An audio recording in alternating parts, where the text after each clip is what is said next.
Telangana RTC ఉద్యోగులు Telangana CM Revanth రెడ్డికి ultimate ఇచ్చారు. తమ దీర్ఘకాలిక డిమాండ్లను నెరవేర్చాలని, సమస్యలను పరిష్కరించాలని కోరుతూ తెలంగాణ ఆర్టీసీ కార్మికుల మరోమారు పోరుబాట పట్టారు. ఆర్టీసీలో పనిచేస్తున్న ఉద్యోగులు, కార్మికులు ఫిబ్రవరి 24వ తేదీన చలో సెక్రటేరియట్ కార్యక్రమాన్ని నిర్వహిస్తున్నారు.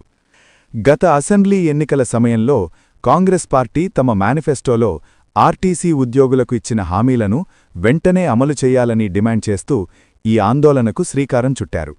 ఈ మేరకు ఆర్టీసీ జేఏసీ చైర్మన్ ఈదురు వెంకన్న అధికారికంగా ప్రకటన చేశారు.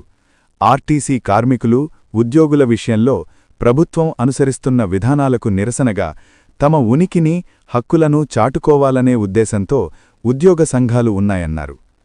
గతంలో తమకిచ్చిన మాటను నిలబెట్టుకొని వెంటనే హామీలను అమలు చేయాలని ఆర్టీసీ జేఏసీ ప్రధానంగా డిమాండ్ చేస్తోంది. చలో సెక్రటేరియట్ కార్యక్రమం ద్వారా ఉద్యోగులు, కార్మికులు భారీ సంఖ్యలో హైదరాబాద్లోని ఇందిరాపార్కు వద్దకు చేరుకొని తమ నిరసన తెలియచేస్తామని, ప్రభుత్వానికి తమ గోడును విన్నవించుకుంటామని, ఈ పోరాటంలో ఎటువంటి హింసకు తావులేదన్నారు.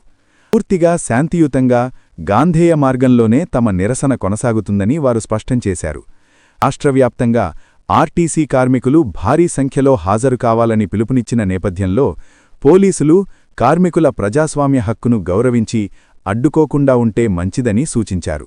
ఆర్టీసీ బస్సులను ఎక్కడివక్కడే నిలిపివేసి విధులు బహిష్కరిస్తామని జేఏసీ నేతలు హెచ్చరించారు.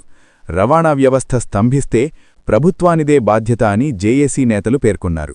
ప్రభుత్వం ఇప్పటికైనా సానుకూలంగా స్పందించాలని వారన్నారు. తమ సమస్యలు పరిష్కరించకుంటే ఉద్యమాన్ని ఉధృతం చేస్తామని ఆర్టీసీ జేఏసీ నేతలు హెచ్చరించారు.